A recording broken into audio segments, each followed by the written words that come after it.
we came up with the platform of no excuses as how do we kind of encapsulate all of the things that you can't make an excuse around to not be civically engaged.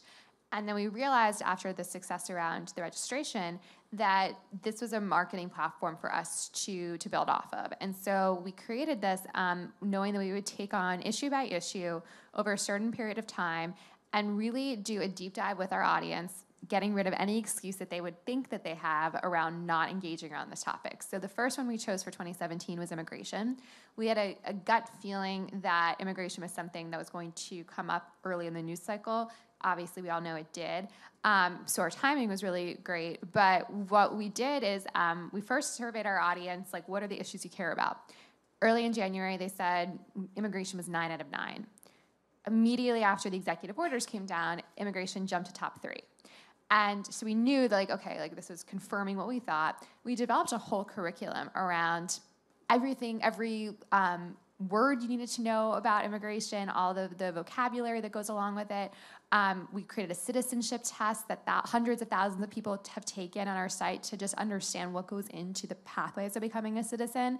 And then we actually did, we hit the road and we did a road trip. We went to about 6 different markets, curating dinners with our ambassadors, where we flew them to wherever we were. We did them about like 15 at a time.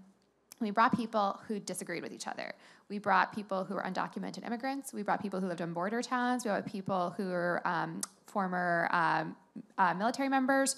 We brought people that work in Republican politics, professional Democrat politics.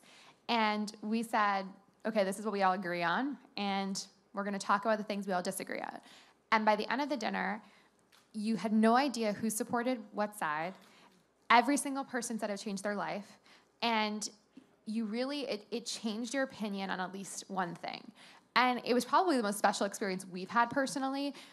Forget just like being a part of the skim. But what we saw was that post-election, no matter who you supported and what you felt about the election, everyone woke up on November 9th and felt like they were in a bigger bubble than they started with.